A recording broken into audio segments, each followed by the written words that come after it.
Jai Shriman Narayan, welcome back to the channel Madhav Microbiology. Myself Harshita Gehrwar. So once again I'm back with my new video. So do you know which is the most important thing the doctors need during the surgery? तो आज एक ऐसे important topic के साथ में discussion कर रही हूँ एंड बेसिकली वो सर्जरी के साथ साथ आपकी इम्यूनोलॉजी के वेटेज के लिए भी काफी इंपॉर्टेंट टॉपिक है। तो आज उसको बहुत ही कॉन्सेप्चुअल फॉर्म में मैं आपको शो करूंगी इन विच आर वेरी कम टाइम में। तो चलिए बात करते हैं उस कॉम्प्लेक्स की। तो उसका नाम है major histocompatibility complex, that is known as MHST complex. What is MHST complex? तो एमएचएसटी कॉम्प्लेक्स क्या होती है? एक जीन्स होती है, ये एक सेट होता है जीन्स का जो कि सारे प्रोटीन्स को कोड करती है एंड वो उनको कोड करती हैं जो हमारे सेल्स के सरफेसेस पे प्रेजेंट होते हैं। तो उनको जब वो कोड करती हैं तो ये इंपॉर्टेंट होती हैं ड्यूरिंग द सर्जरी।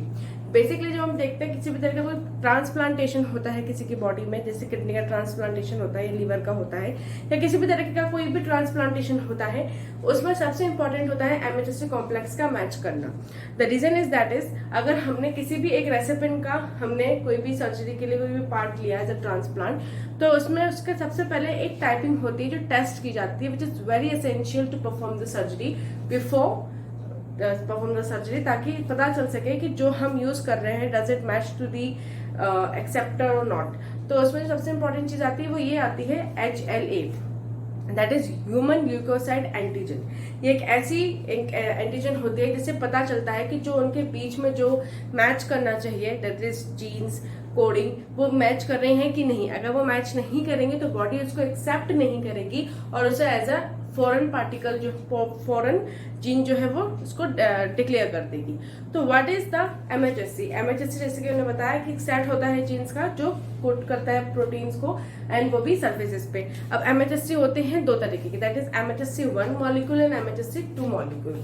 जब हम बात करते हैं एमएचएससी 1 मॉलिक्यूल की, तो जो एमएचएससी 1 मॉलिक्यूल है ये प्रेजेंट होता है सारे के सारे न्यूक्लिएटेड सेल्स के पास में एंड साथ साथ इसमें सारी प्रेजेंटिंग एंटीजेंस होती हैं जो साइटोटॉक्सिक टी सेल्स में होती हैं। यहाँ पे साइटोटॉक्सिक एक सबसे इंपॉर्टेंट फैक्टर होता है क्योंकि साइटोटॉक्सिक टी सेल एक वो सेल होता है जिसको हम C8 सेल के नाम से भी जानते हैं। ये सेल इसलिए इंपॉर्टेंट होता है क्योंकि हमारी बॉडी में कुछ भी अगर अगेंस्ट में हो रहा है, कोई भी इन्फेक्शन हो रहा है, कोई भी कैंसरस सेल डेवलप हो रही है, कोई भी ऐसी चीज हो रही है, कोई भी बैक्टीरियल इन्फेक्शन हो रहा है, तो सबसे पहले जो सेल एक्टिव होती है वो साइटोटॉक्सिक टी होती है ताकि वो हमारी बॉडी को डिफेंस मैकेनिज्म में ला सके और ज्यादा से ज्यादा हमारी बॉडी को कोई भी इन्फेक्शन होने से नुकसान ना हो।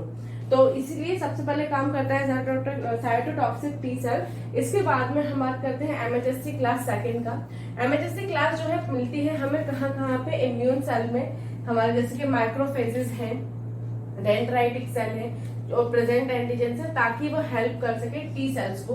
और टी सेल्स क्या होती है?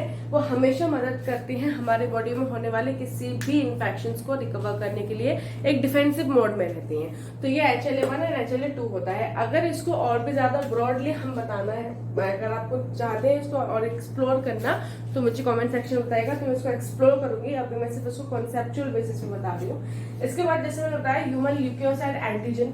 ह्यूमन ल्यूकोसाइड एंटीजन एक वो एंटीजेंस होते हैं जिसमें सेल्स का मिलना जरूरी होता है ताकि हमारी बॉडी के बीच में जो एक मैचिंग होनी चाहिए, अदरवाइज इट विल रिएक्ट। तो कुछ कुछ केस में ऐसा भी होता है अगर वो मैच नहीं करती तो या तो डोनर सॉरी जो एक्सेप्टर होता है वो शायद उसकी डेथ भी हो सकती है because of the unfavourable reaction. And साथ ही साथ में ये सबसे पहले ली जाती है सर्जरी से पहले इम्यूनोसप्रेसिव ड्रग्स दी जाती हैं ताकि किसी भी तरह का कोई रिएक्शन ना हो, और अगर रिएक्शन हो तो वो कम लेवल पे हो ताकि उसे सॉर्ट करा जा सके। तो ड्यूरिंग द सर्जरी से पहले मतलब इम्यूनोसप्रेसिव ड्रग्स दी जाती हैं एंड HLA की टाइपिंग टेस्ट की जाती है, विच इज वेरी इंपॉर्टेंट। अब जैसे कि मैंने बोला था कि इम्यूनोलॉजी की एस्पेक्ट से ये टॉपिक इंपॉर्टेंट है। अगर आप बायोलॉजी से कर रहे हैं then you have to know that कि ये एमएचएससी कॉम्प्लेक्स जो टॉपिक है ये काफी ब्रॉड है, जैसे मैंने काफी ज्यादा कंसाइज वे में बताया है।